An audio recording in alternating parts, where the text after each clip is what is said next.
Every now and then, my thoughts drift towards the deaths of Lela and Raymond Howard. When that happens, a multitude of questions usually start to plague my mind. What could have prevented their demise? Did they suffer?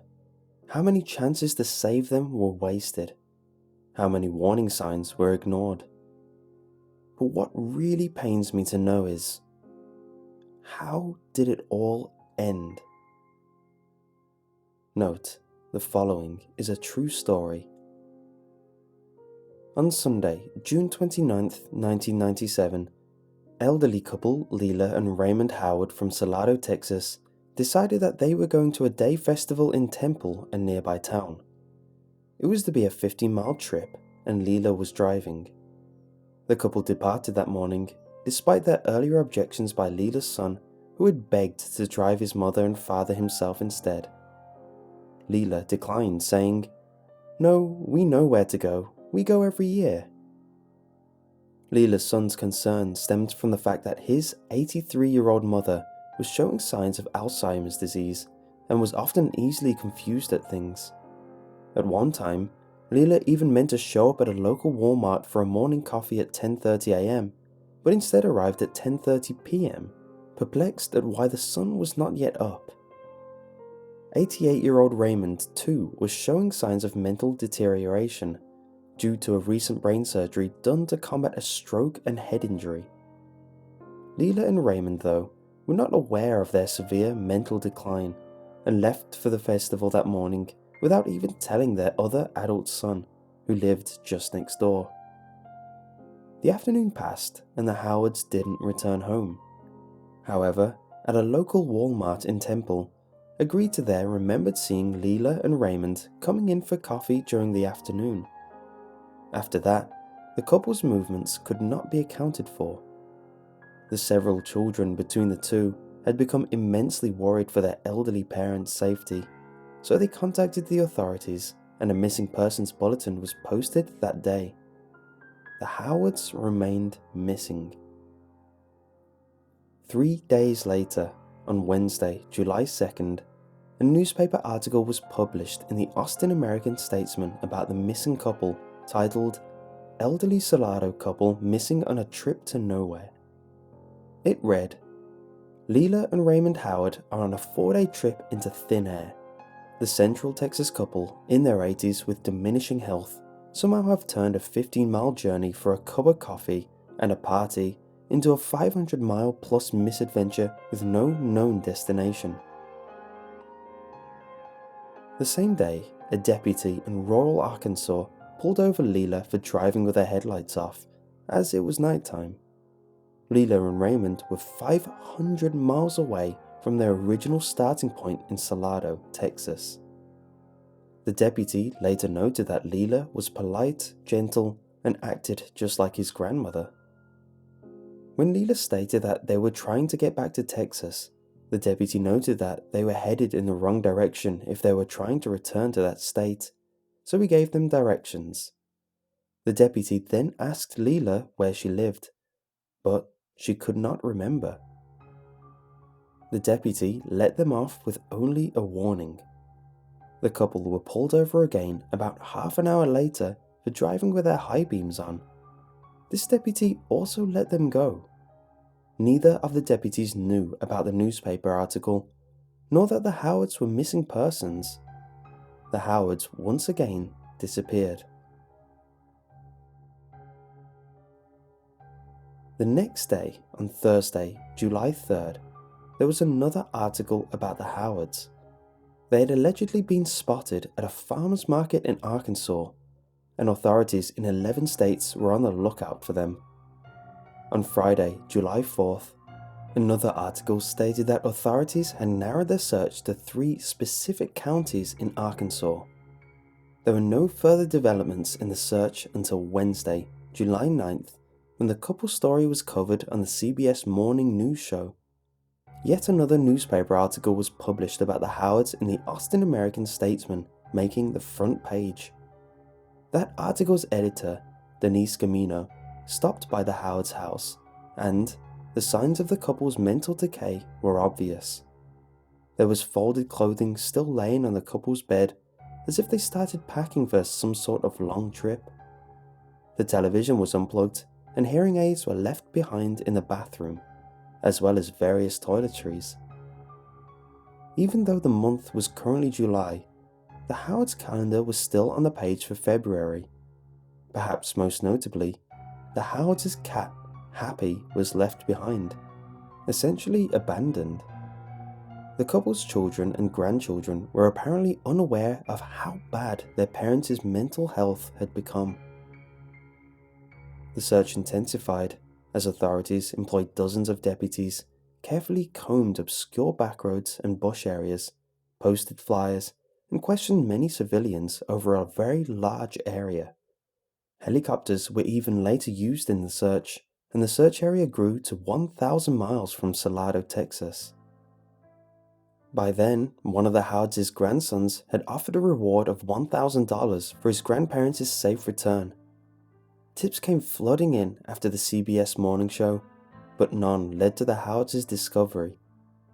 The next day on Thursday, July 10th, one of the Howards' grandsons remarked in a newspaper article, "The hardest part is thinking that they are suffering or need us, and we can't get to them." Another bleakly stated, "I just don't think we're going to find them alive now."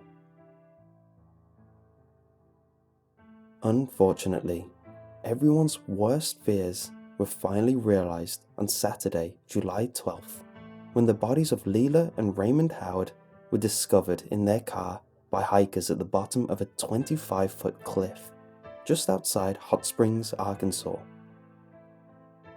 Raymond was still in the passenger seat, but Lela was about 20 feet away in a ravine, still clutching her purse and car keys. Apparently, after the car went over the cliff, she put her car in park, turned off her headlights, opened the passenger side door for her deceased husband, and crawled away to die of her injuries sustained in the crash. There were no skid marks found at the top of the cliff, indicating that Lela's car had driven straight off the edge. A crash scene investigator estimated that the car had been going around 50 miles per hour on the stretch of road leading up to the cliff. Lela likely didn't see the cliff edge, or was in some other way distracted, or even became momentarily confused and lost the ability to safely drive. It is not known for how long the Howards' bodies remained undiscovered.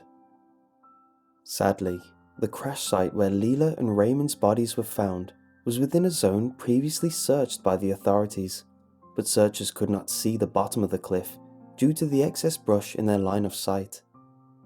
Lela and Raymond were later buried next to their respective first spouses. Austin, Texas songwriter Tony Scalzo read the July 2nd newspaper article in the Austin American-Statesman in the midst of the search for Lela and Raymond, and he became inspired. He wrote a song with his alternative rock band Fastball based on Lela and Raymond's disappearance. It was titled The Way. About the song, Scalzo said, "It's a romanticized take on what happened."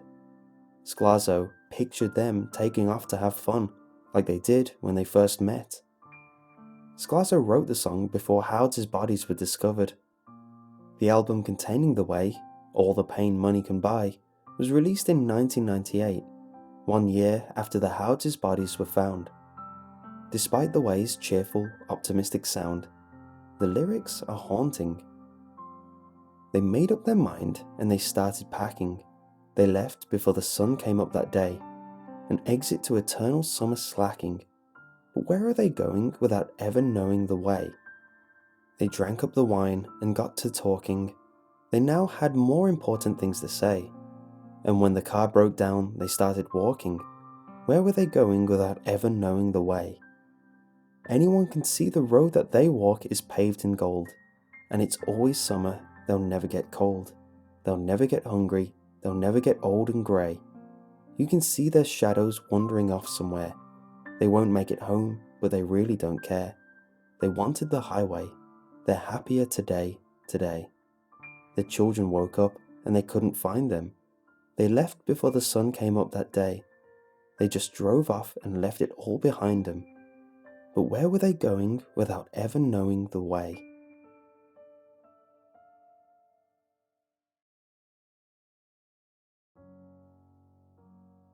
My thoughts again returned to Lela and Raymond Howard barreling off that cliff in Arkansas. Unfortunately, I never seemed to get any answers for my questions. I suppose that I can only guess. Maybe Lela had seen the cliff edge, but didn't have enough time to react. I wonder if she even had the mental faculties to function anymore. It leaves me thinking, what was going through their heads as their car plunged off the cliff edge? Fear? Confusion? I'd like to think otherwise. Perhaps in that moment, it wasn't 1997 anymore. Maybe it was a much earlier time for them. Maybe their damaged psyches spared them from the sad reality. Perhaps in that moment for Lela and Raymond, there were no more medications, no more hearing aids, and no more doctor's appointments. No aching joints, no glasses, no operations, no pacemakers, no forgetting, and no more confusion. Maybe in that moment, and for their entire trip, Lela and Raymond saw themselves as a newlywed couple, their young skin perpetually gleaming in the summer sun, Lela in her best white wedding dress, and Raymond in his finest black tuxedo. Maybe they envisioned a Just Married sign hanging on the back of their rear window, and empty soup cans tied to their rear bumper. I wonder if they held hands. Maybe when Lela and Raymond Howard drove off that cliff in Arkansas in 1997, they weren't scared. Maybe they were smiling.